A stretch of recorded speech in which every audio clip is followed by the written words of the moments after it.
అంటే hysterectomy uterus తీసేసే సందర్భంలో కూడా లాప్రోస్కోపీ, ఒక్కోసారి రాడికల్ హిస్టరెక్టమీని ఓవరీస్ కూడా తీస్తుంటారు, అట్లాంటప్పుడు కూడా చేయగలుగుతారా?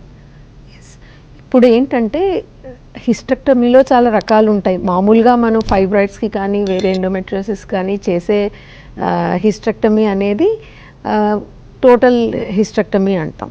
కానీ ఎప్పుడన్నా ఆడవాళ్ళకి ఓవేరియన్ కానీ యూట్రైన్ కానీ క్యాన్సర్ వస్తే అప్పుడు రాడికల్ హిస్టెక్టమీకి వెళ్తారనమాట.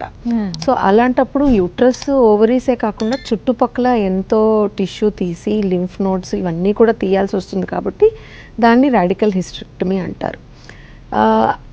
దానికి కొన్ని గైడ్ లైన్స్ ఉన్నాయి. ఇప్పుడు క్యాన్సర్ ఉన్నప్పుడు అది ఏ స్టేజ్, ఎంతవరకు అది స్ప్రెడ్ అయింది, దాన్ని బట్టి లాప్రోస్కోపీ చెయ్యొచ్చా లేకపోతే ఓపెన్ చెయ్యాలా అనేది డిసిషన్ తీసుకోవడం జరుగుతుంది.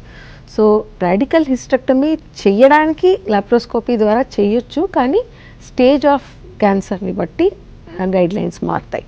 సో క్యాన్సర్ దగ్గరకు వచ్చినప్పుడు ఇంకా ఓపెన్ సర్జరీలో చాలా దాని మీద డిపెండ్ అవుతారు. రోల్ కూడా ఉంది ఓపెన్ సర్జరీ రోల్.